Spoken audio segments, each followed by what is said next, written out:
구약에서 나올 때 하나님의 국률의 대상들은 항상 하나님의 택하신 백성들이었습니다. 그러나 오늘 말씀에 보면 1절부터 이야기하는 것에 보면 이 하나님의 국률의 대상이 좀 더 넓어지게 되는데, 그것은 무엇이냐면 바로 목마른 자들과 또한 돈 없는 자로 표현되고 있다는 거죠. 이들은 갈급함이 있습니다. 목이 마르니까 물을 막 먹어야 하는 갈급함이 있고요. 또한 돈이 없으니까 쉽게 얘기하면 먹을 것을 구하기 위한 갈급함이 그들 가운데 있다는 겁니다. 즉 목마르고 돈 없다는 것은 그 사람이 갈급한 심령의 상태가 되어 있음을 이야기하는데, 그렇기 때문에 하나님을 향한 그 갈급함, 영적인 갈급함에 목말라 하고 있는 자들, 갈급함에 갈증에 허덕이고 있는 자들로 하여금 하나님의 국률의 대상이 더욱더 넓어졌다는 것을 이야기할 수 있다는 것이죠. 그래서 우리 55장 1절의 말씀에 보면 이렇게 이야기합니다. 오라 너희 모든 목마른 자들아 물로 나오라. 돈 없는 자도 오라. 너희는 와서 사 먹되 돈 없이 값 없이 와서 포도주와 젖을 사라 라고 말씀을 합니다. 그래서 갈급한 모든 심령에게 하나님께서는 일하시기를 나에게 나아오라 라고 이야기를 해 주신다는 거죠. 이런 하나님의 국률로의 초대를 하나님께서 모든 갈급한 심령으로 하여금 오게 하셨다는 겁니다. 그래서 이사야는 이런 하나님의 국률에 나오게 하심에 대해서 강조하기 위해서 명령조로 이야기합니다. 목마른 자들아 나오라. 돈 없는 자도 와라. 사 먹되 값없이 와서 사 먹어라 라는 등의 이런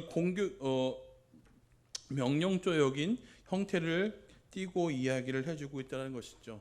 그러니 명령이라고 생각하지 마시고 이사야는 갈급한 심령을 향해서 하나님의 백성뿐만 아니라 하나님의 그 채우심의 영적에 필요한 모든 갈급함과 목마름에 대해서 필요한 자들은 반드시 하나님께 나아오라 라고 이야기를 하는 겁니다.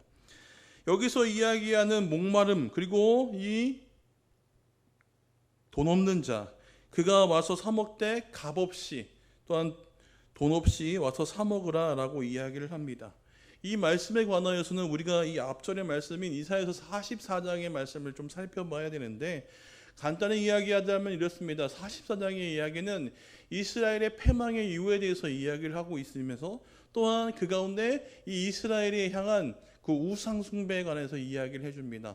그래서 이 우상 숭배로 말미암아 정말 메마른 땅에 식물이 자라날 수 없듯이 우리의 영적인 이 상태가 메말라서 하나님을 향한 그 어떤 것도 자라날 수 없는 그 상태, 하나님께서 그 상태를 그냥 내버려 두시는 것이 아니라 그 가운데 물이 흐르게 하셔서 다시 회복하고 세우실 것에 대한 약속의 말씀이 나오는 것이 이사야서 44장입니다. 그런데 이 1절의 말씀이 이 이사야서 44장과 연관성이 있는 것이 무엇이냐면, 그때 약속하신 그 약속의 이루심을 어떻게 하실지라고 분명히 1장을 1절, 오늘 이 55장 1절을 통하여서 하나님께서 그 채우시는데 어떻게 갈급한 모든 자에게, 하나님께 나온 모든 자에게 채우실 것이라는 그 예언의 성취에 관해서 이야기를 해주고 있다는 것이죠.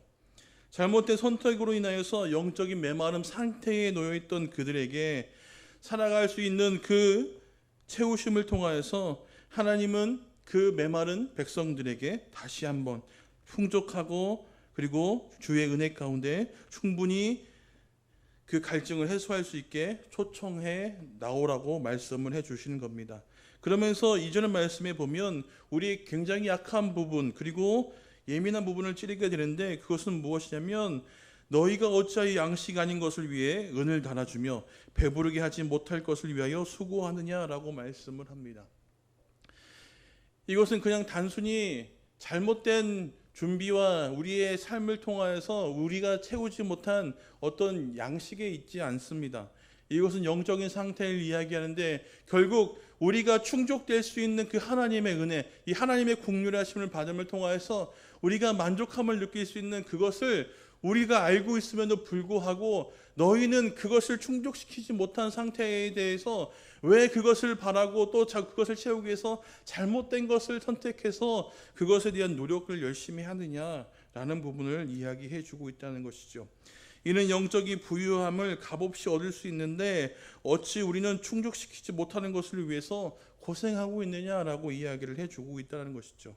그러면서 하나님의 말씀을 들으면 그것이 충족된다라고 이야기를 하는데, 이 하나님께서 필요한 것을 충족시키는데 그것을 분명히 들어야 한다라고 이야기합니다.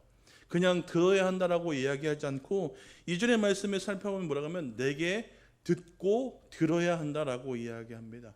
이 듣는다는 것을 반복적으로 이야기하면서 그것이 얼마나 중요한지를 대한 강조를 하고 있는데요.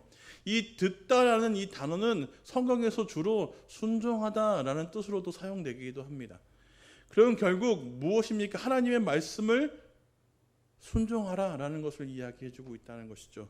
결국 우리의 목마름과 갈급함을 충족시키고 채우기 위해서 우리가 해야 하는 것은 하나님 앞에 나와 왔는데 그 나온 것으로 그치는 것이 아니라 하나님의 말씀을 듣고 순종해야 한다는 것을 이야기해주고 있다는 겁니다. 그럴 때 우리가 배고픔을 채울 수 있고 우리의 목마름의 갈증을 해소시킬 수 있다는 것을 이야기해주고 있다는 거죠. 그래서 하나님 말씀에 순종하는 것, 그것이 마음껏 먹는 삶이요, 마음껏 먹고 나면 즐거움을 누리게 되는 만족함을 얻는 삶이 될 것이다 라고 이야기를 해준다는 겁니다. 이렇게 하나님께 나오는 자들에게 3절의 말씀에 보면 하나님은 다윗의 언약을 맺자라고 이야기를 해주고 있습니다.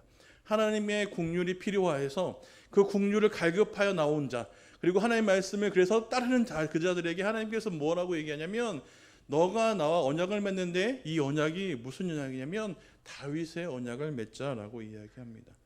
성경에서 우리가 흔히들 다윗의 언약이라고 생각하면 아마 이렇게들 생각하실 수 있겠습니다. 무엇이냐면 늘 왕족 가운데 하나님께서 왕을 세우시면서 그들과 함께한 축복의 언약이었는데요.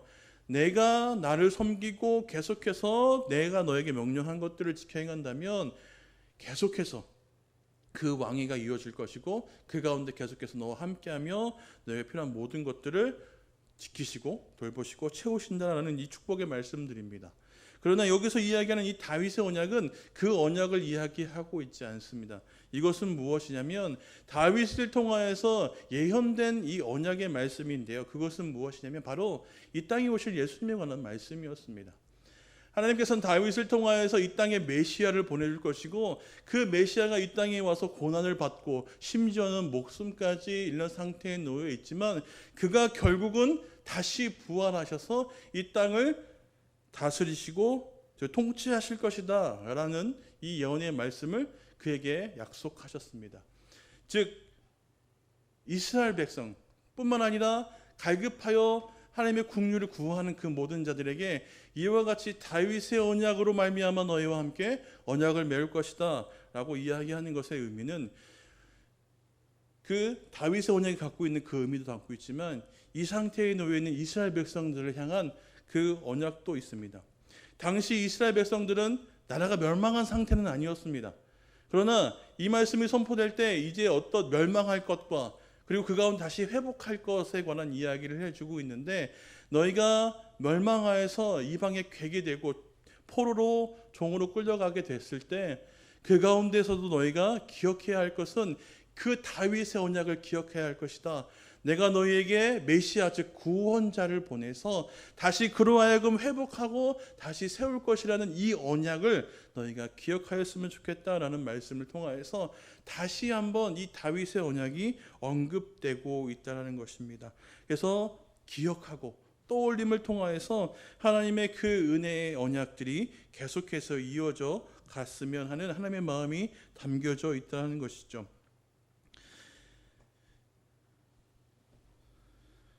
그러면서 이사야는 백성들로 하여금 하나님의 말씀에 귀를 기울이고 순종할 것을 다시 한 번 더 강조합니다. 그래서 3절의 말씀에 보면 시작에 너희는 귀를 기울이고 라고 말씀하는 것처럼 하나님을 믿고자 하는 자는 하나님께서 무엇을 원하시는지 무엇을 기뻐하시는지 또한 무슨 하나님의 뜻이 무엇인지를 알고 그것을 들어드리고자 하는 마음을 품는다는 겁니다. 그러기 위해서 하나님을 향해서 귀를 기울여야 한다는 거죠. 하나님 뭐라고 이야기하시는지 또한 그 귀 기울임을 통하여서 하나님의 뜻이 무엇인지를 우리가 알기를 힘써야 할 것을 이야기합니다.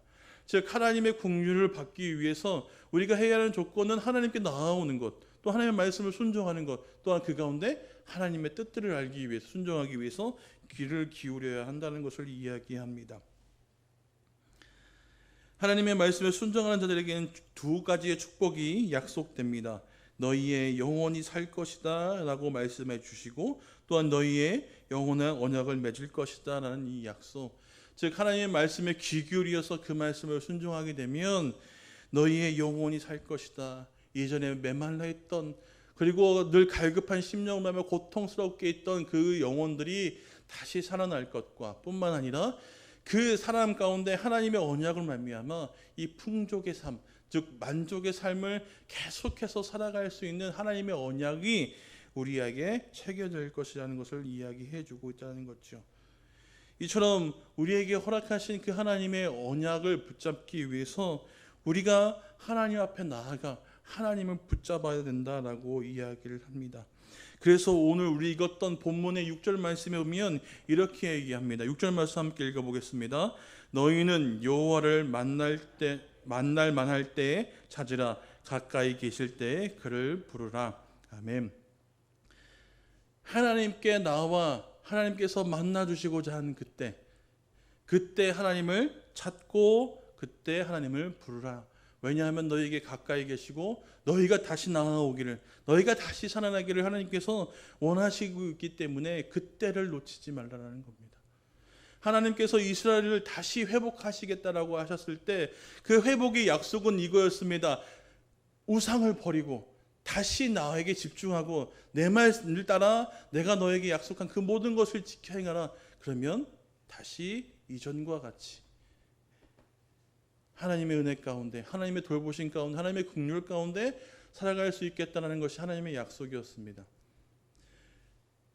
그때 하나님께서 이와 같이 이야기하시고 그들에게 찾으라고 할 때, 나오라고 할 때, 그때를 놓치지 말고 하나님을 찾고 하나님께 나와서 구하여야 한다는 것이죠.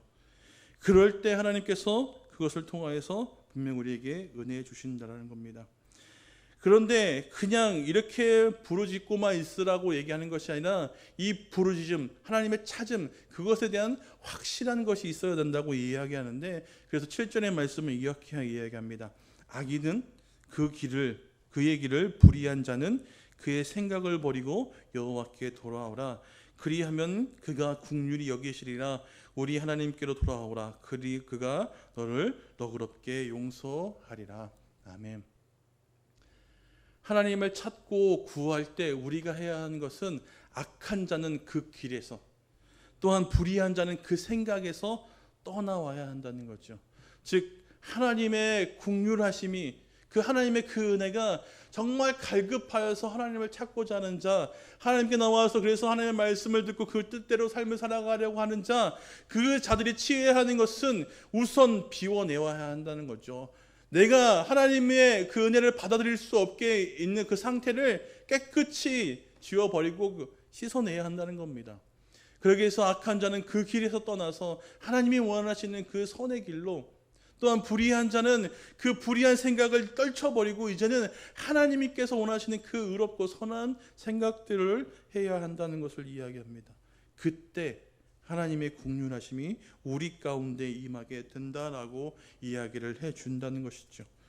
그렇기 때문에 이사야는 이야기합니다. 하나님께서 찾을 때 그때 나아가 우리의 삶이 분명히 변화된 그 삶을 통하여서 보여줘야 한다는 것을 이야기합니다.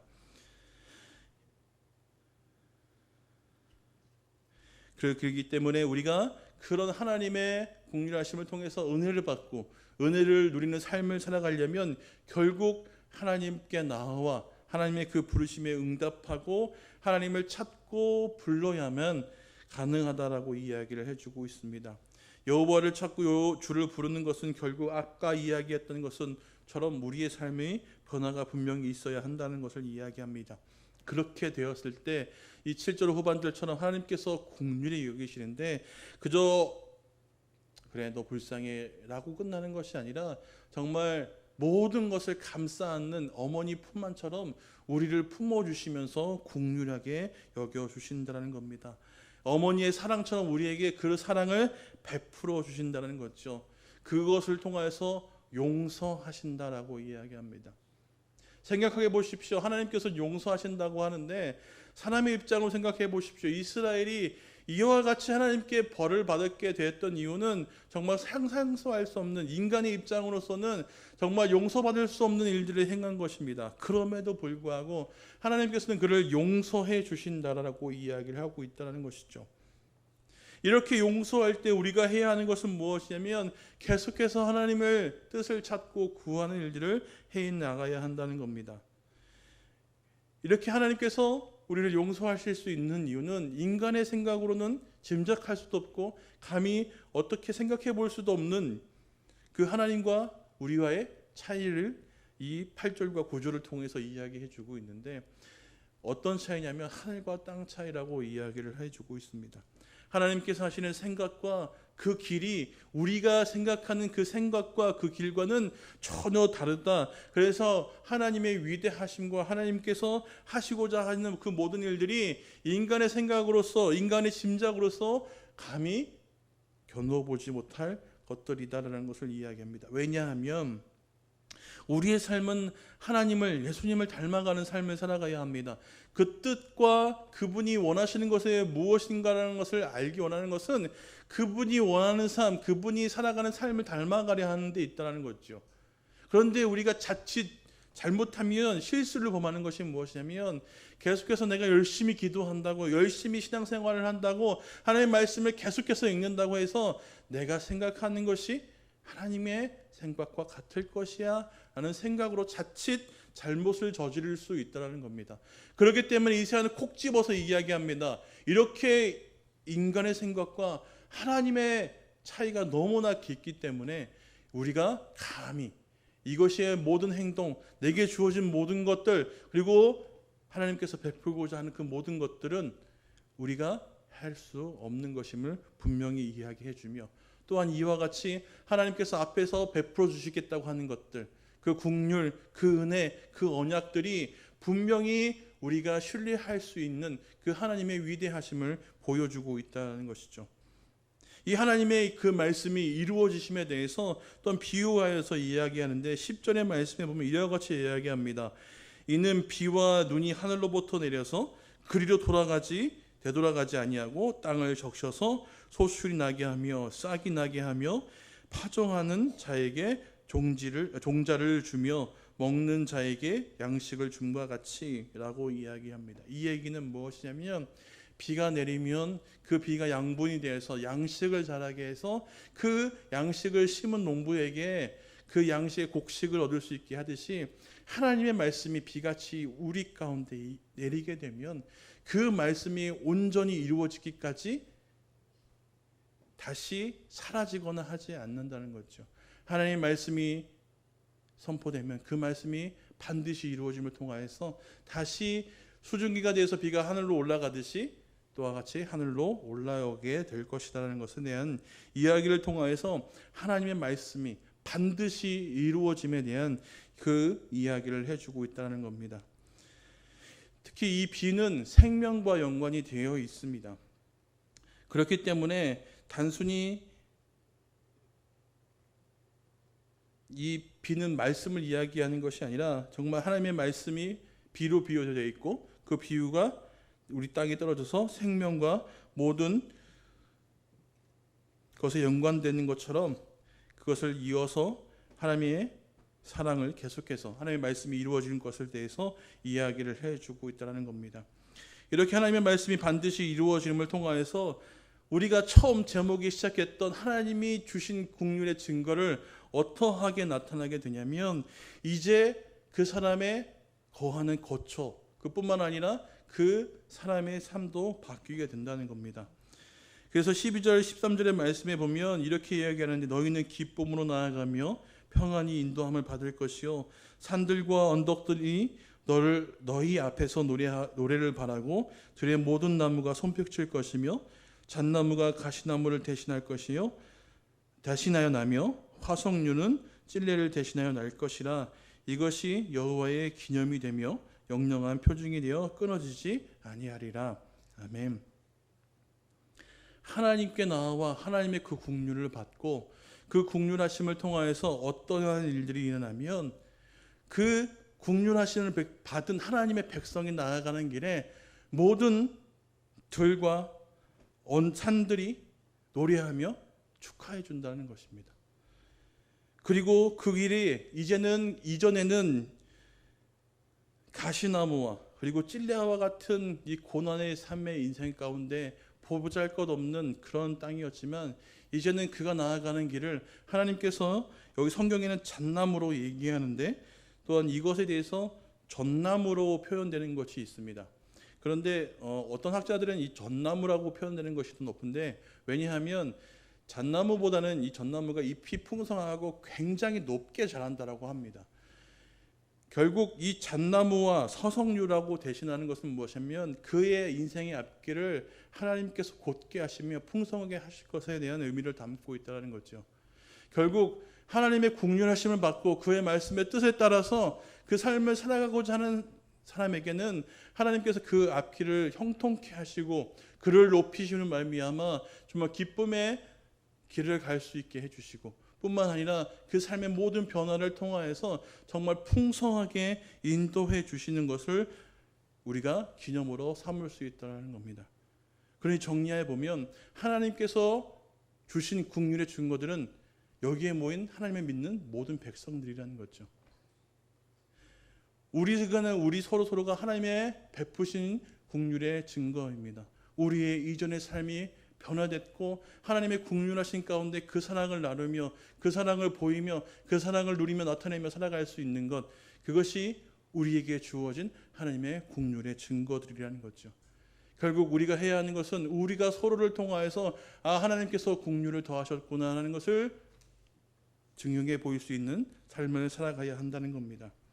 그렇기 때문에 하나님께서는 모든 갈급한 자들이 하나님께 나와 하나님의 국률하심을 받을 수 있도록 그 언약의 자리로 초청을 해 주십니다. 그러면서 자신의 말을 듣고 자신의 말에 순종할 것을 요구하시는데, 그 이유는 말씀에 순종하는 자들에게 주어지는 축복을 받아 누릴 수 있게 하시기 위하기 때문입니다. 하나님이 우리의 삶에 내려주신 축복은 하나님의 통치와 주권에 대한 영원한 증거들입니다. 순종의 요구를 통해서 이스라엘 백성에게 하시는 말씀은 이제 죄악된 자리에서 돌이켜서 다시 하나님께 나와 회개함을 통하여서 하나님께서 베푸시고 도와시는 그 국률과 그 은혜를 받아 다시 회복된 기쁨의 삶을 살아가기를 원하였다는 것이죠. 그렇기 때문에 우리도 이와 같이 하나님께서 하나님의 국률을 더하신 말미암아 또한 그 은혜를 맛보게 하실 마음을 통하여서 우리의 삶이 변화되고 바뀌었습니다. 그러니 우리가 바뀌어진 삶을 살아가기 위해서 우리가 해야 되는 것, 아까 우리가 7절의 말씀을 통하여서 이야기했던 것처럼 악한 길에서 돌아서고, 또한 부당한 자의 생각에서 떠나와야 한다는 겁니다. 하나님께서 원하시는 것이 무엇인지, 하나님께서 바라시는 것이 무엇인지를 더 많이 생각하고 그 길을 나아가야 하는 것이 하나님께서 원하시는 겁니다. 그런 삶을 살아가는 자에게 하나님께서 그와 함께 하시며, 그래서 우리가 13절의 말씀을 통하여서 12절과 13절의 말씀을 통해서 이야기하신 것처럼 기쁨의 하나님의 길을 갈 수 있게, 그 가운데 모든 일도 하여금 높임을 받으면서 우리에게 축복받을 수 있는 삶을 가게. 그래서 우리 삶이 이전에는 가시나무와 찔레와 같은 그런 아픔과 고통의 삶이었지만, 이제는 전나무와 같이 또한 화석류와 같이 하나님의 축복을 받음을 통하여서 풍성하고 곱게 나아갈 수 있는 길이 될 것이라는 겁니다. 이전까지 우리가 많은 힘든 어려움 가운데 지나왔습니다. 하나님께서 꿈꾸는 교회를 이와 같이 해주실 줄 믿습니다. 우리가 계속해서 하나님을 찾고 하나님 안에 거하게 된다면 분명히 하나님께서 하나님의 찾는 자, 하나님의 말씀을 순종하여 그 길을 따라가기를 원하는 자들의 삶을 인도하셔서 그 앞길의 모든 것을 형통케 하시는 것처럼 우리 꿈꾸는 교회의 모든 앞길을 하나님께서 형통케 하실 줄 믿습니다. 그러니 더욱더 하나님을 찾고 바라는 우리 모두가 되기를 주님의 이름으로 축원드립니다. 기도하겠습니다.